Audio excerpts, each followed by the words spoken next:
okay, because you can't keep it fresh. And one day when we were hiking, there was this guy, and he had a half of a carcass of a cow in his backpack. And he was bringing it up, for people that wanted to eat meat. Obviously, there were flies all over it. And I said, yeah, I'm glad that was a wise idea, because if you get sick, you're done. You can't go on, and you just have to go back. So you don't want to get sick. So didn't eat any meat. It was mainly just, rice and potatoes and things like that, a few eggs the whole way. So here's a person building his own house, and that's what most people do. You don't really contract somebody out. If you want a house, you build it yourself. And so there's all this, there's obviously a lot of rock, and so that's what he's doing.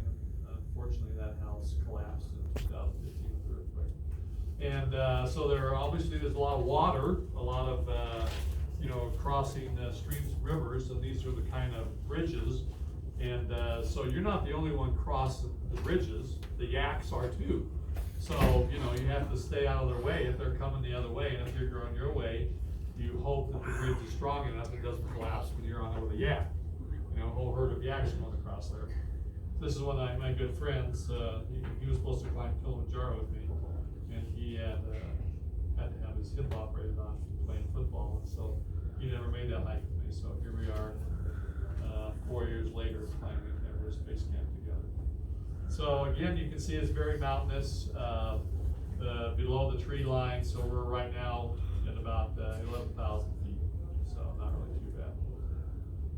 And so now we've reached it's a national park where Mount Everest is located. And so this is kind of a model of all the peaks that are inside the national park, with obviously the tallest one being Mount Everest, and next to it, the next mountain. In fact, it's a little bit easier to climb than the next one right here, and a lot of people use it as practice to climb Mount Everest.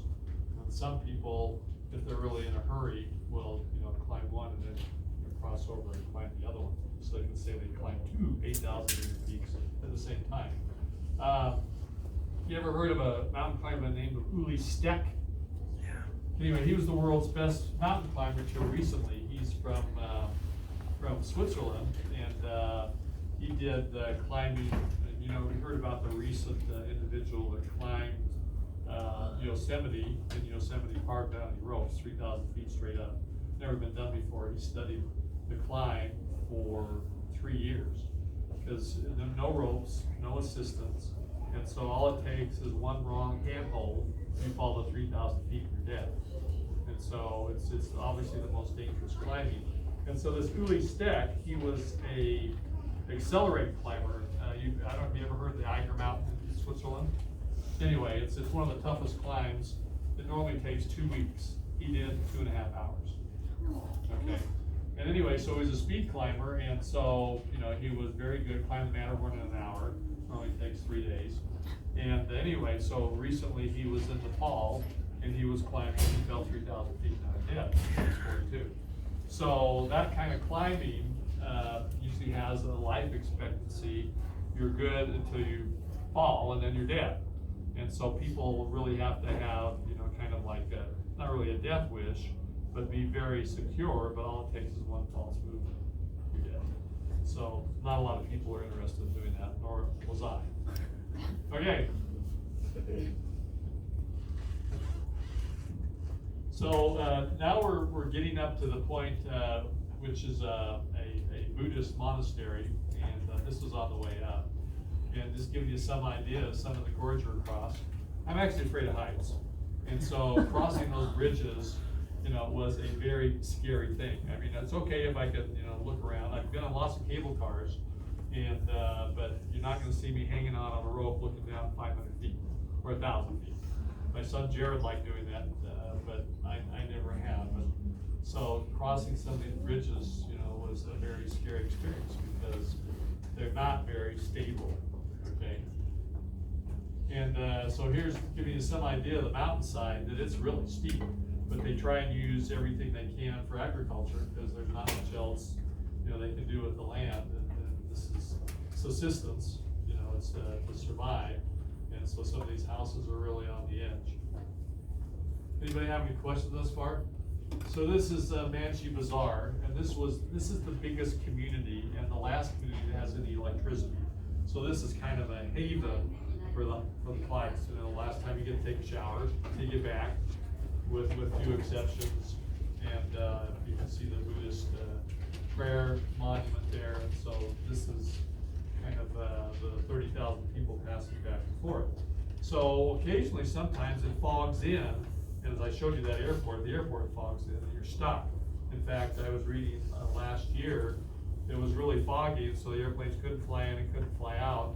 And so there were 3,600 people stuck in Lutka. They couldn't get out, you know, to go back to Kathmandu, and the people couldn't fly in for the other people that wanted to climb Everest Base Camp. So they had to get the Nepalese helicopters to take all those people out because they'd been there for 10 days with no expectation of leaving. Of course, obviously all their international flights were, you know, they getting their flights back.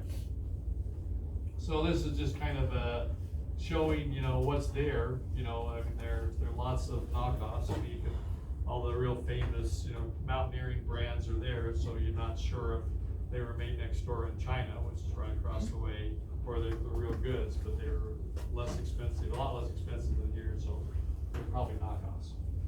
But so that's where the shoppers go. This is showing the narrow. See, Hotel Namche, that's where we stayed.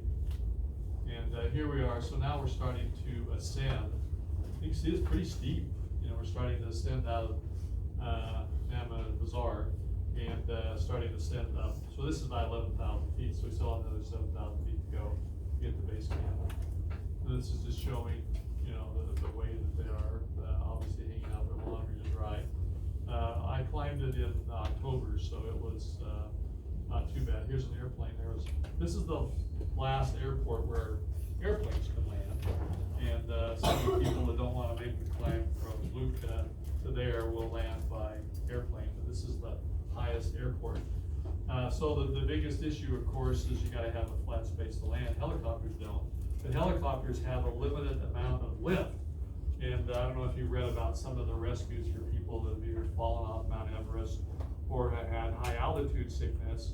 But one of the helicopters, you know, landed above Everest Base Camp, which was 18,000 feet, around 20,000 feet, and he couldn't take off. So he actually slid down the glacier till he got enough lift to take off with the helicopter and rescue the people. So it's pretty precarious with a helicopter because you only have so much lift. So this was the climbing group, and 3 of those people didn't make it to the top because of high altitude sickness and had to be picked up by a helicopter on the way up. So this is our guide here.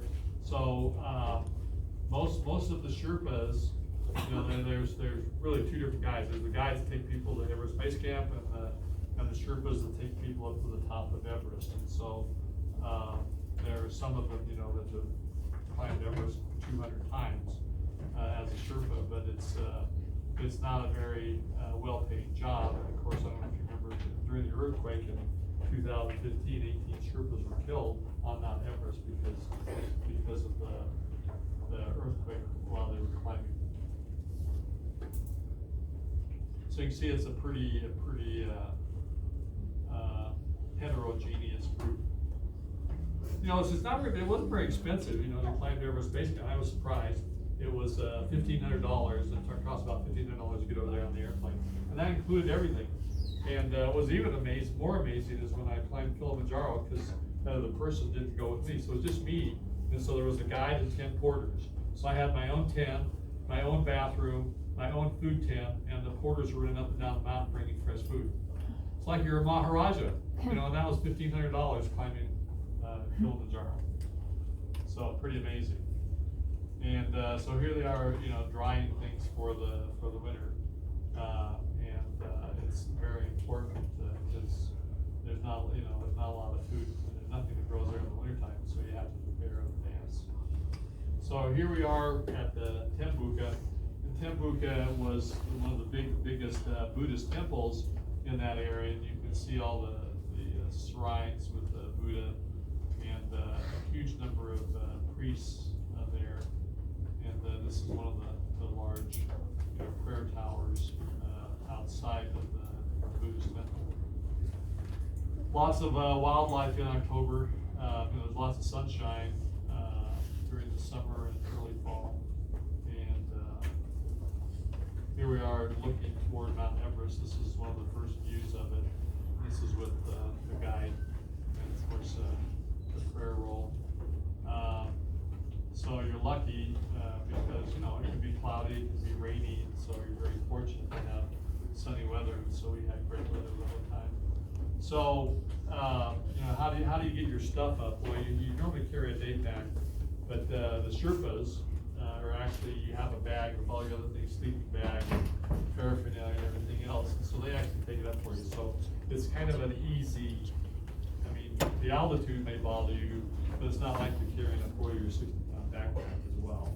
So they take that up for you. So it's really not too bad as long as the altitude doesn't bother you. Any questions at all?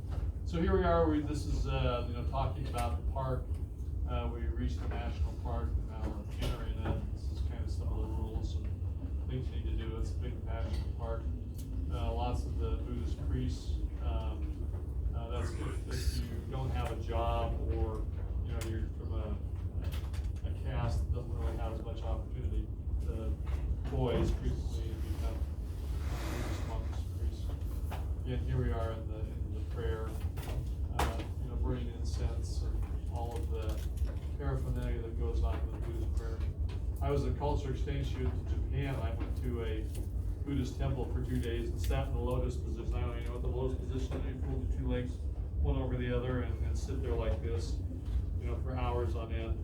And they fed me rice and pickled carrots. That was their diet. So I'm glad I was only there for 2 days. So again, here's just showing the shrines of the Buddhist culture. So here we are again, very tiered landscaping and growing. Each family owns a little plot. That's where they plant their field again in October. So crops have already been harvested. So it got pretty cold at night. This is just looking off into the clouds. So either you can see the mountains very well, or you're stuck in the clouds because you're literally above them. And this is one of the helicopters coming to rescue somebody.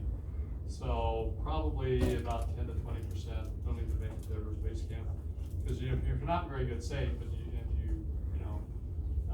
aren't prepared, and you don't really, the Army has discovered there's probably a gene that determines if you are high altitude tolerant or high altitude intolerant. And they haven't figured out any lab tests for it, but in Afghanistan, about half the soldiers, when they land, they just lay down and start throwing up, and they're useless. And that's because they're intolerant to the high altitude. So they're trying to figure out how to discover that before finding all the troops that aren't able to advance up in the Afghanistan mountains, which is 5,000 feet. So here we are climbing, and you'll notice that there's some glaciarization, but a lot of it, again, global warming or whatever, going through the ice age, warm age cycles, that a lot of the glaciers are melting, and so there's a lot of runoff from that. So some of the three mountain flowers. This is called an Enzian. My wife is from Switzerland, so she liked that flower because there's a lot of them there. So here we are looking at it, the mountain, Mount Everest, and so it's a very picturesque mountain, but very dangerous. Again, 1 in 7 died. So it's not a lot of fun thing. So here we are climbing. So it's a fairly substantial climb. I don't know if any of you ever climbed any of the Rockies in Colorado. The highest mountain is Mount Elbert in Colorado. It's 14,430 feet. That's the highest mountain inside the United States. Highest mountain, of course, all the United States is Mount McKinley. It's in Alaska, and that's 20,000 feet. And so the issue with Mount McKinley, of course, is the temperature.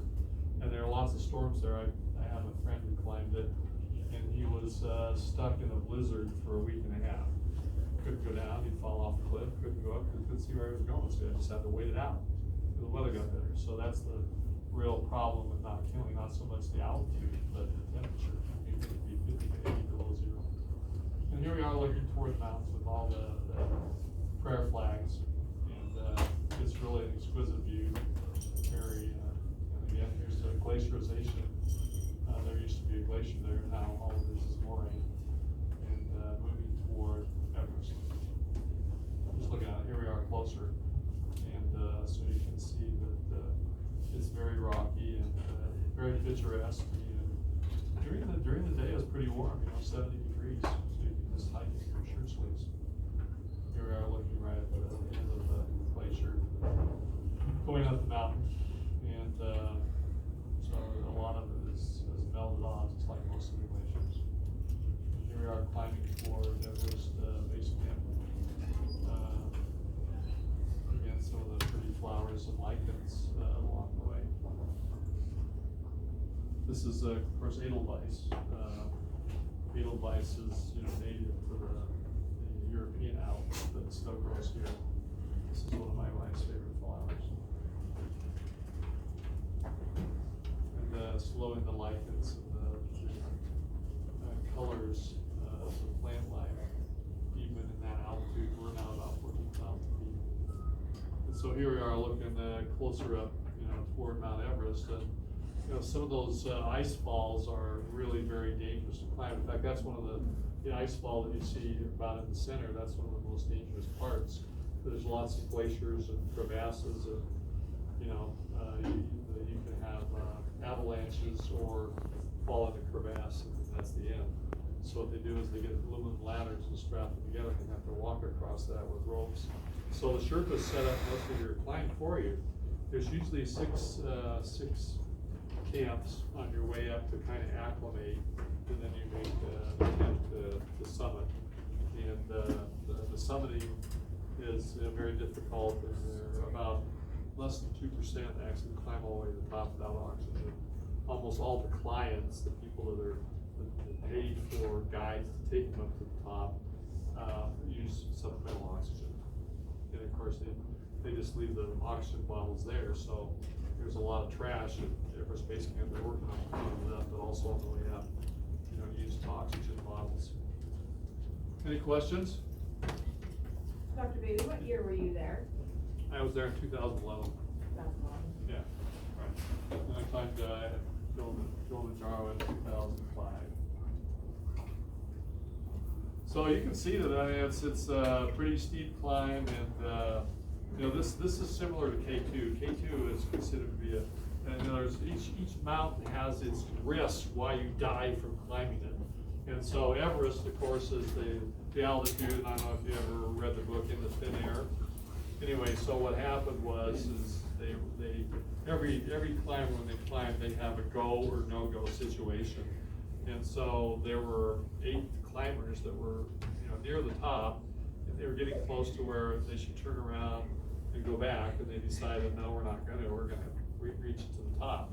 So they got up there, a storm came up, it dropped down to 80 below zero, and 6 of the 8 people died, including 2 very, very well-known mountaineers from, one of them, his wife was pregnant.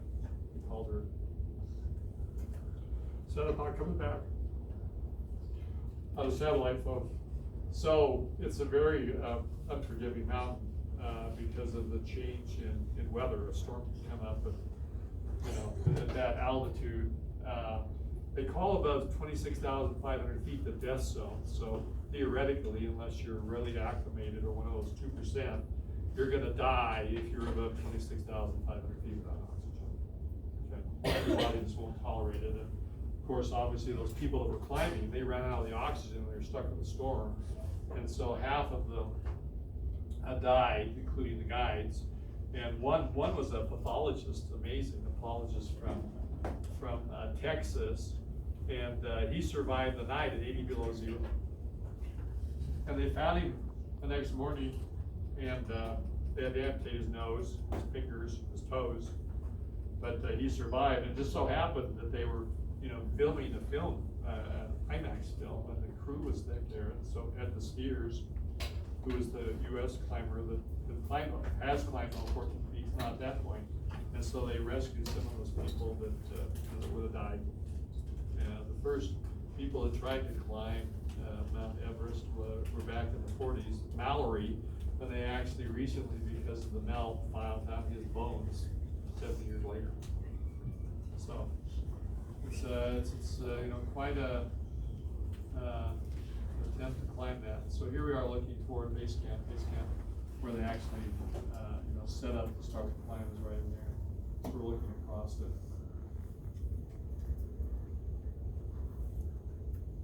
This is an avalanche going on right there. So you can see this avalanche is right in here. This broke out, this Oya right next, so Mt.Everest is over here, this is Oya, so here's this big avalanche going down, and if you're stuck in that, you're dead, because this is looking across with a telephoto lens, so that area of avalanche is about 1,500 feet, about a third of a mile avalanche, so just huge, huge. So after this is what's called a fisheye. This is a 14 millimeter lens. So what you're seeing is almost a 180-degree view. And this I took at Everest Base Camp. I'll show you another view in just a second. There's a place that's even taller than Everest Base Camp. It's called Mt.Everest. This is just looking at the clouds, looking at Mount Everest later in the day. And this is looking at early morning the next morning, as we were getting ready to walk away from Everest Base Camp. And this right here, this is Mt.Everest. We climbed that the next morning. This is 1,000 feet higher, almost 19,000 feet. So you climb up to the top of this pinnacle. And so what this is you're seeing all of the Himalayas, 180-degree view. That's the fisheye lens. And the only thing that's in the way is there's one person slightly taller than me at the very top. I couldn't get above him, so that's why he's in the picture. But so there's the Everest right there, and you can see a 180-degree view of all of the Himalayas.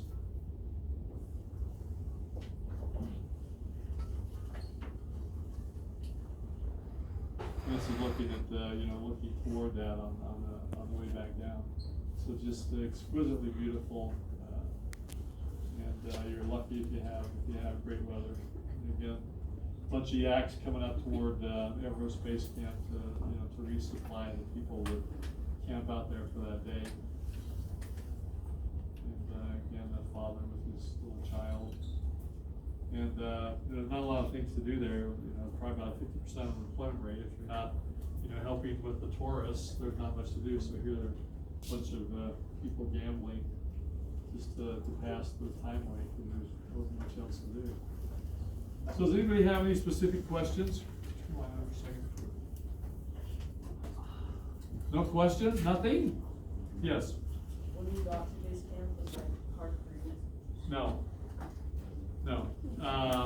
When you're climbing up toward there, it's a little bit, but fortunately, I guess I've got the gene because when I lived in St. Louis for 30 years, and so the training I did for climbing Kilimanjaro and Everest was at 500 feet. So no altitude training whatsoever. And so all I did is I ran up and down stairs and rode my bike, and that was it. So no altitude training. And so when I was in St. Louis, I was a scoutmaster, and we brought the scout troops out to Colorado. So we camped at 8,000 feet when we arrived and hiked to 13,000 feet the next day. And every one of the leaders, except for me and the scouts, were all throwing up and had a terrible headache because of the rapid ascent, no acclimation. So there's a way to treat that. You give them what's called a strong steroid called Decadron. So I gave it all to them, and their headache went away, and they stopped throwing up. Otherwise, they would, possibly all have to go back down. But treat them with a very strong steroid. So I'm lucky that I never had the problem. I've never had the problem with high altitude issues. Yes. How trashed was it? How what? Trashed was it? Trashed. It was mostly cleaned up. They've been trying to clean it up for a number of years, and even flying helicopters would trash the old oxygen bottles and stuff. So it's a lot better now than it was, in the early 2000s. Yes. Would you want to go again? Would you want to? Well, another one, because there's always a new adventure, and so I was scheduled to climb Aconcagua, which is the highest mountain in the Western Hemisphere. It's in Argentina, and it's 23,000 feet.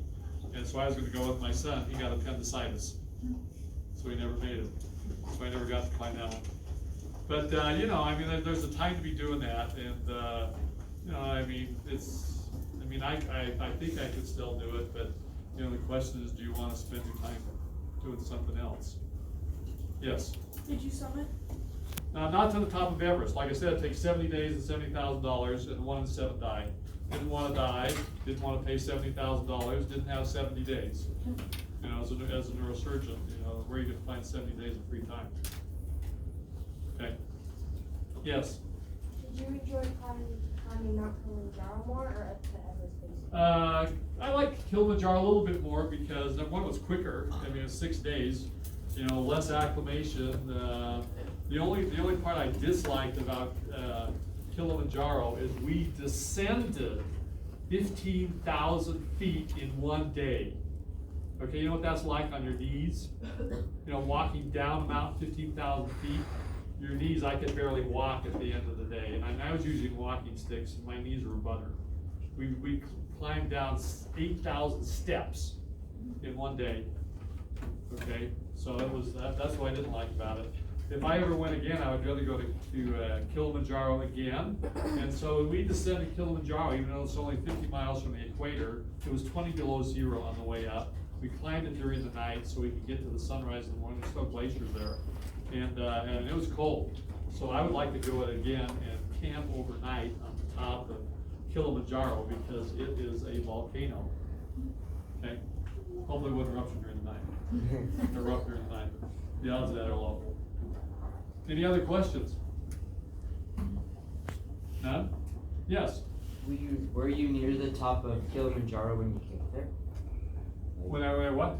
When you hiked Kilimanjaro, Yeah. were you near the top? Oh, the top. I got all the way to the top, 20,020 feet, 20,200 feet. Got all the way to the top. So you're looking down the clouds, surrounded by glaciers. The glaciers are melting, will be gone in about 30 years. But it was really cool. I mean, it was really fascinating to be completely surrounded by glaciers. And it was beautiful up there, but it was cold. You know, you think 50 miles from the equator, well, you know, you lose 3 degrees every 1,000 feet. So we went through 6 temperate zones. You know, well, the stupid thing is, you know, I was looking at the list of the thing, it says you need an umbrella. An umbrella? What do I need an umbrella for? I'm climbing, you know, to 20,000 feet. So we started climbing. The first zone we went through was a tropical rainforest, and it rained 4 inches in an hour. And, you know, I had a rain suit on, it was worthless. My guy was just, you know, walking around with his umbrella doing great. I thought, I'm always gonna follow the list from now on, even though it sounds stupid, because I got soaked in an hour. Any other questions?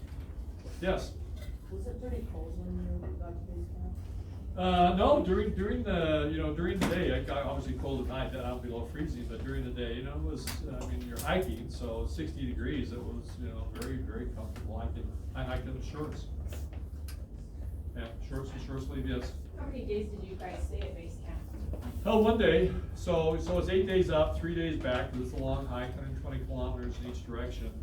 And, you know, there's other people, so, you know, we went up there and went to base camp, came back, and then slept that night.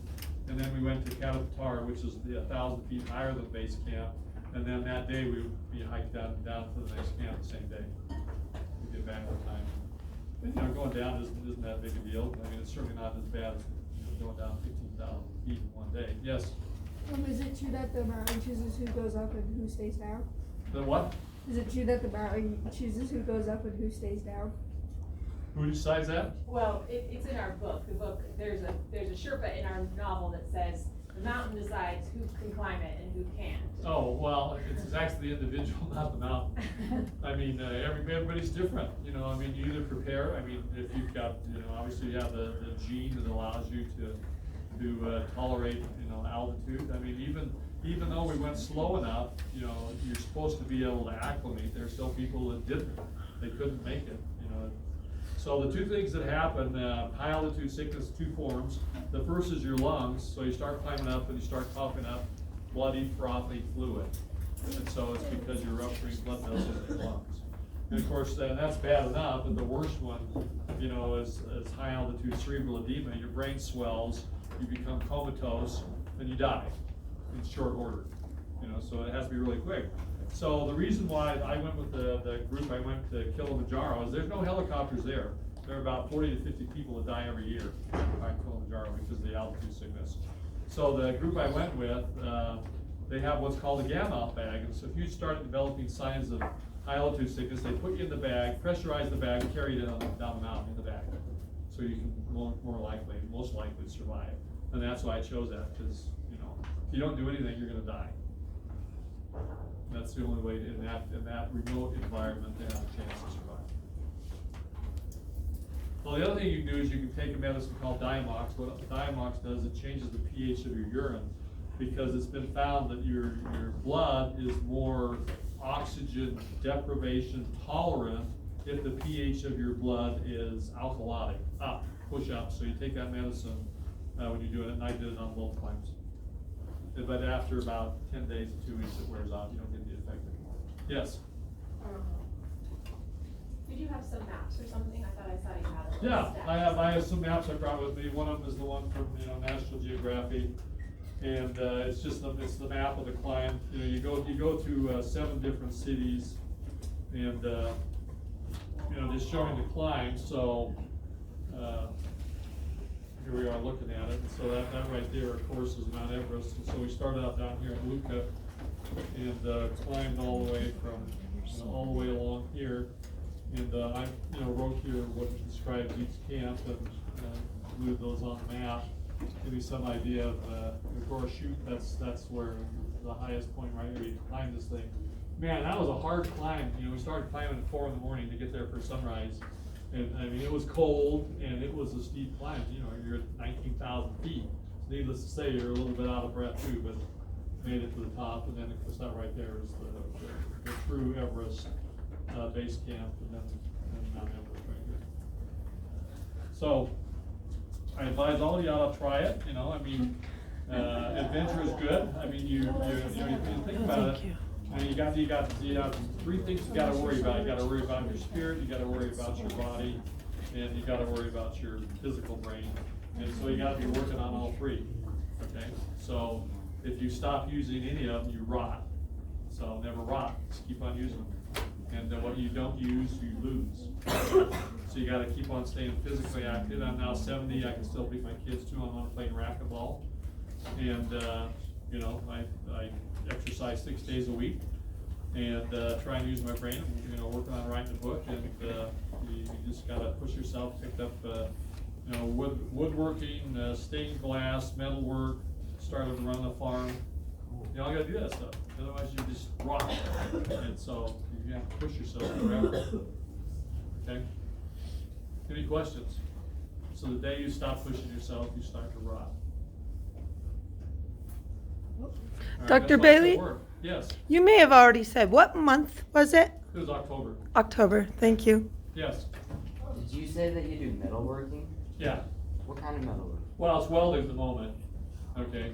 Just picked up welding class at ISU, and so now doing things on the farm with welding. And you got to be picking up your brain. You know, your brain is not passive. It's very active, and you have to keep on forcing your brain. You know, languages, new experiences. Otherwise, your brain deteriorates. And the number 1 cause of Alzheimer's is disuse, not using your brain active enough and continuing to push it. Yes. What's your favorite place you've ever traveled to? Oh, that's hard to say. I've been to 56 countries. Whoa. And I would say, well, I mean, I love Switzerland. My wife's from there. I served a mission there, and I lived there for 5 years when I was going to school. So Switzerland's a great place. It's very condensed. In fact, after my training as a neurosurgeon, I went back over there to see if I, you know, wanted to stay over there. And interesting enough, my wife, who's from Switzerland, says, "No, I want to live in America." Because it's a very regimented society. It's very expensive. So when I went over there, you know, after to be an assistant professor for a year, I looked at housing, and the housing around Zurich was the cost of my whole salary just for a place to stay, with nothing else. And so I wrote him, I said, "I think come over here, it's too expensive." So he found me subsidized housing, you know, because he's a very famous neurosurgeon in a day. And so when we decided to come back, I put the apartment, you know, up for rental. I got 55 calls in 1 day. That's how in demand, you know, that kind of how it's just ridiculously expensive. You can't live over there unless you're wealthy. And interestingly enough, it's kind of funny, but the wealthiest physician in Switzerland doesn't even do much. In other words, he's the professor of radiology, And so every x-ray taken in a 2,000 bed hospital, he gets a percentage of that x-ray. And he made $20 million a year. In fact, he published an article saying, can a doctor make this much money? And he wasn't even doing any of it. He was just in charge, but that's just the way the system works. So if you're the boss, life's great. If you're an underling, good luck. You're gonna